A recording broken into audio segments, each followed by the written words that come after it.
예레미야 23장이고요. 5절과 6절 두 절 말씀을 우리 같이 한 목소리로 읽겠습니다. 5절 말씀 먼저 같이 읽겠습니다. 5절입니다. 여호와의 말씀이니라. 보라, 때가 이르리니 내가 다윗에게 한 의로운 가지를 일으킬 것이라. 그가 왕이 되어 지혜롭게 다스리며 세상에서 정의와 공의를 행할 것이며 그의 날에 유다는 구원을 받겠고 이스라엘은 평안히 살 것이며 그의 이름은 여호와 우리의 공의라 일컬음을 받으리라. 아멘. 우리 말씀 가운데 하나님의 은혜가 넘치기를 기도하고 소망합니다. 기도하는 마음으로 고백하겠습니다. 하나님과 동행하겠습니다. 아멘. 우리 옆사람 축복하면서 하나님과 동행하십시오. 할렐루야. 하나님과 동행하는 복된 날 되시기를 소망합니다. 우리가 23장 말씀을 보게 됩니다.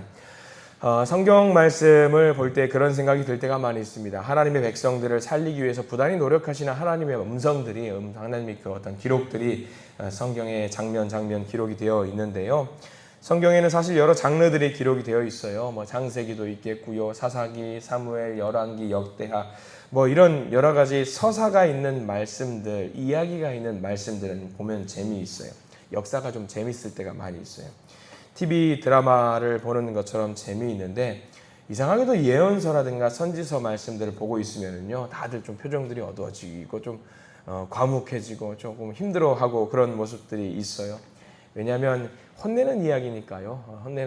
이 혼내는 이야기 좋아할 사람이 누가 있겠습니까? 근데 이제 우리가 이 예언서 말씀들을 계속해서 묵상하게 되고 예레미야도 있고요. 앞으로도 하박국, 스바냐, 말라기 예언서 말씀들은 계속해서 우리가 똑바로 살라는 그런 이야기를 주고 계시거든요. 이런 말씀들을 우리가 묵상하다 보면 좀 지칠 수가 있어요. 힘들 수가 있습니다. 그래서 예언서 말씀을 볼 때 성도님들 표정 보면요, 힘들어 할 때가 많이 있어요. 사실 좀 힘들어. 근데 이 말씀들이 반복해서 드리는 말씀이지만 잔소리처럼 여길 수도 있겠지만 그렇게 받아들이지 마시고요, 우리를 살리기 위한 하나님의 마음이 담겨 있다라고 생각하시고 이 말씀을 한 장씩 또 묵상해 보시기를 바랍니다. 그러면 우리를 얼마나 사랑하시는지 그 말씀이 요소요소에 숨어 있거든요. 오늘 우리가 집중해야 될 이 말씀도 똑같아요. 오늘 우리가 23장 말씀을 보았는데 하나님의 본심, 하나님의 그 마음이 담겨 있어요. 그 백성들, 하나님의 백성들과 하나님이 기르시는 그 양들을 향한 얼마나 사랑하시는지 그 말씀이 오늘 23장에 또 기록이 되어 있습니다. 그 본심이 무엇인지 우리가 그 말씀을 좀 찾아보기를 원합니다. 우리가 5절과 6절의 말씀을 보았는데 우리가 1절로 한번 돌아가 볼까요? 1절 말씀부터 보면은 하나님의 마음이 담겨 있어요. 자, 1절 말씀 같이 한번 읽어보겠습니다. 1절입니다. 여호와의 말씀이니라. 내 목장의 양떼를 멸하며 흩어지게 하는 목자에게 화 있으리라 라고 합니다. 1절부터 6절까지 무려 여호와의 말씀이니라가 4번 등장하거든요. 여호와의 말씀이니라. 그만큼 강조하고 계신 거죠. 이거 내 말이니까 제발 좀 들었으면 좋겠다. 한 번 말하는 것도 중요하겠지만 반복해서 이야기하는 거예요. 특별히 누구를 대상으로 하는 말이냐? 목자들을 향해서 하시는 말씀이에요. 근데 1절 제일 끝에 뭐라고 나와 있냐면 그 목자들이 뭐가 있다라고 이야기하고 있어요? 화가 있다라고 이야기하고 있어요. 화가 있다. 왜? 목자들 잘 기르고 말 잘 듣고 있을 텐데 왜 화가 있을 것이라고 하나님이 말씀하시느냐? 목자가 하는 일이 뭐냐? 양을 잘 기르는 거죠. 양을 잘 먹여야 되고요, 양들이 아프지 않게 돌봐야 되는, 그게 목자가 하는 일입니다. 목장의 주인의 입장에서 목자에게 일을 맡겼으면 그 목자가 일을 잘 하길 바라는 마음이 있겠죠. 근데 목자가 일을 하지 않아요. 양들이 죽고 있고요, 양들이 흩어져 있고요. 그러면 비상입니다. 뭔가 조치를 취해야 돼요. 근데 목자들이 아무것도 하지 않고 있는 거예요. 그러면 목장의 주인이 선포합니다. 너희들 그렇게 일하면은 화가 있을 것이다. 너희들 그렇게 일하면 안 된다. 내가 가만두지 않을 것이다. 라고 지금 하나님께서 선포하는 이 말씀을 지금 하고 계시는 거예요. 아마 신약에 넘어가면 예수님께서도 그런 말씀을 하신 적이 있습니다. 달란트의 비유를 아실 겁니다. 3명의 종들에게 달란트를 나눠주셨어요. 1달란트, 2달란트, 5달란트를 나눠주시면서 잘 한번 경영해봐라 라고 말씀을 하셨죠. 2달란트 받은 종과 5달란트 받은 종은 주인이 준 그 달란트로 미천 삼아서 열심히 일을 해요. 2배의 결과물을 만들죠. 주인에게 올려드려요. 칭찬받아요. 근데 1달란트 받은 종은요, 가만히 있어요. 잃어버릴까 봐 두려워서. 그래서 주인이 뭐라고 말합니까? 오늘 말씀을 굳이 빗대어 말하자면 그 1달란트 받은 종에게 하는 말이 뭐였죠? 화가 있을 것이다. 그 말이에요. 화가 있을 것이다. 허락하신 그 사명을 감당해야 됩니다. 그 양을 잘 기르고 돌보는 일을 해야 합니다. 그런데 1절 말씀이 굉장히 좀 독특한 구조가 있어요. 1절 말씀 보면은요, 제일 처음에 시작하는 것이 여호와의 말씀이니라로 시작을 하잖아요. 근데 사실 히브리어 원문을 보면은요, 제일 먼저 시작하는 말이 무슨 말이냐? 화가 있을 것이다부터 시작해요. 화 있을 것이다.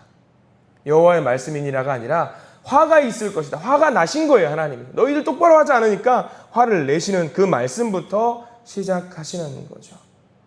여기서 목자는 누구를 말하느냐? 지도자. 이때 당시 이스라엘 백성들을 말하자면 왕들과 어떤 신하들, 종교 지도자들을 말하고 있는데, 그들이 양들을 돌보고 양들을 키우고 해야 되는데 그렇게 하지 않고 오히려 양들을 해코지하고 있고 뭉치지 못하게 하고 있고 흩어지게 만들고 있어요. 왕과 지도자는요, 그런 군림하는 자리에 있는 사람들이 아니에요. 오히려 그들이 돌보고 기르고 양육하는 일을 하는 사람들이 지도자들인데 그 지도자의 일을 감당하지 못했던 거예요. 그래서 하나님이 화가 있을 것이다 라고 지금 말씀하고 계시는 거죠. 자, 그런데 넘어가 볼까요? 2절 말씀에는 또 그런 말씀들이 기록되어 있습니다. 자, 선포하는 말씀들인데요, 2절 말씀 좀 긴 말씀이에요. 같이 읽어봅니다. 그러므로 이스라엘의 하나님 여호와께서 내 백성을 기르는 목자에게 이와 같이 말씀하시니라. 너희가 내 양떼를 흩으며 그것을 몰아내고 돌보지 아니하였도다. 보라, 내가 너희의 악행 때문에 너희에게 보응하리라. 여호와의 말씀이니라. 내가 왕이지 너희들은 왕이 아니다. 그 이야기를 하면서 그들이 잘못한 세 가지에 대한 이야기를 하고 있지요. 하나둘씩 한번 볼까요? 첫 번째는 무슨 잘못을 했느냐? 양떼들을 어떻게 했어요? 흩었어요. 양떼들을 흩어버렸어요.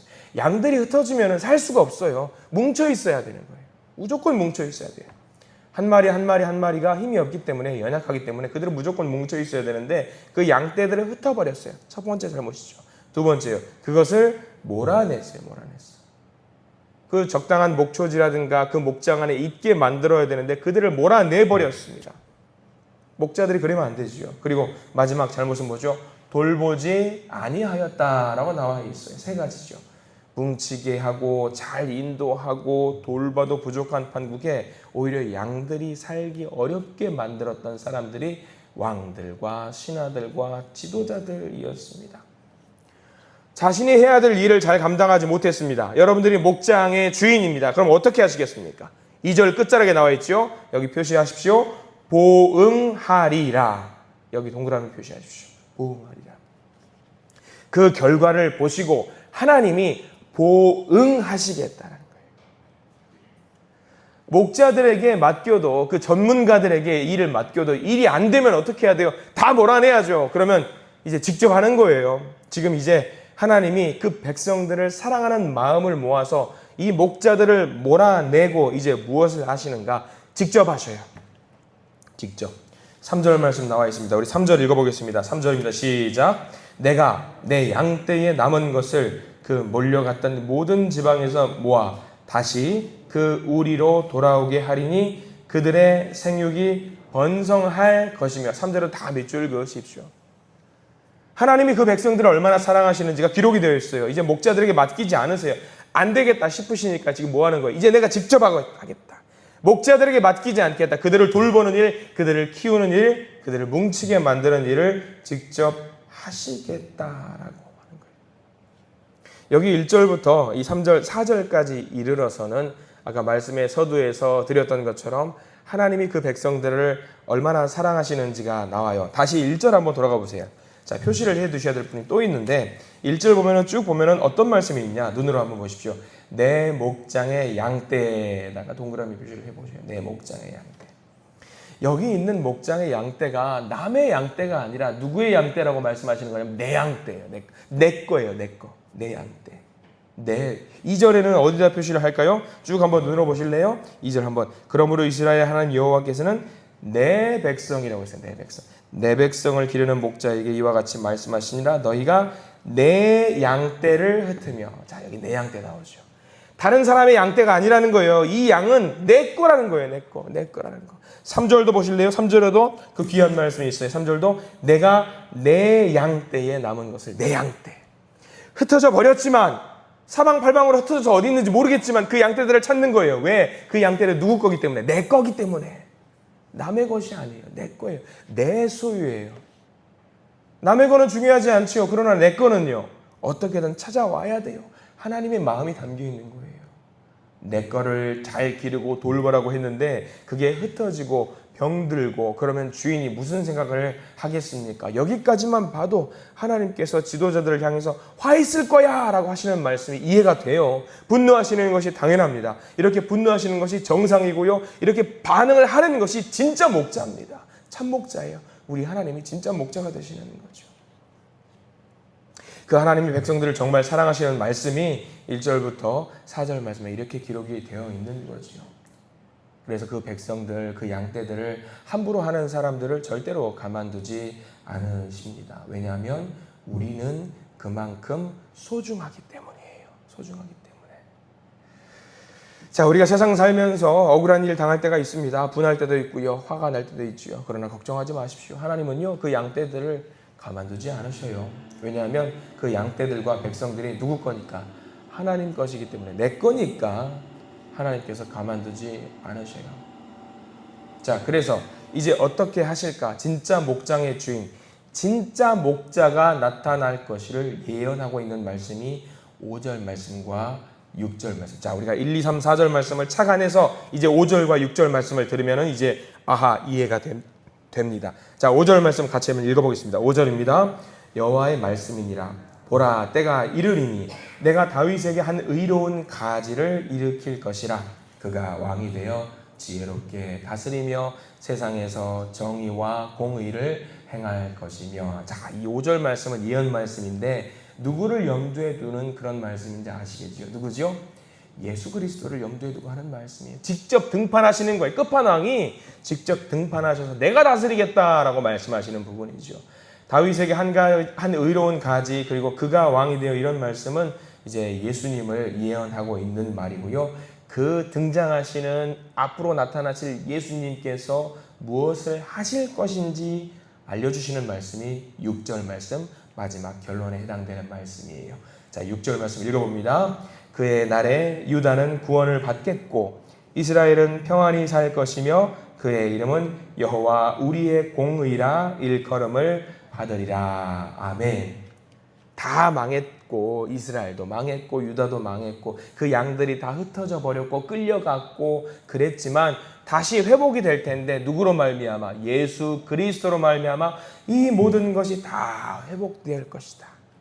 그리고 예수 그리스도가 우리의 목자가 되어주셔서 우리를 통치하실 것이다 라는 이 예언의 말씀, 은혜의 말씀입니다. 이게 보면 우리가 6절까지 봤지만 우리가 쭉 23장 말씀을 묵상하다 보면 그런 생각이 들어요. 하나님의 진짜 마음이 담겨있구나. 정말 사랑하시는구나. 그래서 이러한 의미에서 우리들은요, 저와 여러분들은요, 복을 받은 사람들이라는 걸 믿으시기 바랍니다. 길을 잃어버릴 수밖에 없고 맹수들에 의해서 잡아먹힐 수밖에 없는 우리들인데 이제 안 되겠다 싶으셔서 하나님께서 직접적으로 만지시고 직접적으로 돌보시고 직접적으로 안아주시겠다는 말씀이 기록되어 있습니다. 오늘 이 말씀 의지하면서 오늘 하루를 시작하시기를 바랍니다. 하나님 직접 나서시겠대요. 하나님 직접. 우리는 그저 그 하나님, 목자 되신 하나님, 우리는 양이잖아요. 우리는 양이면 어떻게 해야 되겠어요? 딴 거 보지 말고 하나님만 바라보고 나가야 되는 거죠. 하나님께 순종하고 하나님만을 의지하는 저와 여러분들 되시기를 소망합니다. 우리의 삶 속에서 우리를 의롭다 하시는 정의와 공의의 하나님과 그 사귐 속에서 오늘 하루 기쁨을 마음껏 누리시는 복된 날 되시기를 간절히 축원하고 소망합니다. 기도하겠습니다. 하나님, 우리의 삶은 매일매일 두렵고 매일매일 놀랍고 매일매일 뭔가를 잃어버리는 그런 삶을 사는 것 같습니다. 그런데 하나님이 우리의 목자가 되어 주셔서 다시는 우리에게 두려워하거나 놀라거나 잃어버리지 않게 하시겠다고 약속을 해주십니다. 말씀해 주십니다. 목자 대신 우리 주님을 온전히 의지하게 해 주시옵소서. 세상을 의지하는 것이 아니라, 세상을 따르는 것이 아니라, 세상은 우리를 흩어버리고 세상은 우리를 몰아내고 그런 세상 우리가 의지하지 않게 하시고 진정한 목자 되신 하나님 한 분만을 의지하는 우리 되게 하시며 우리의 모든 바람과 소원이 주 안에서 이루어져서 하나님께서 함께 하시는 정의와 공의의 삶을 따라가는 우리의 인생 되게 해 주시옵소서. 예수 그리스도 이름으로 간절히 기도드립니다. 아멘.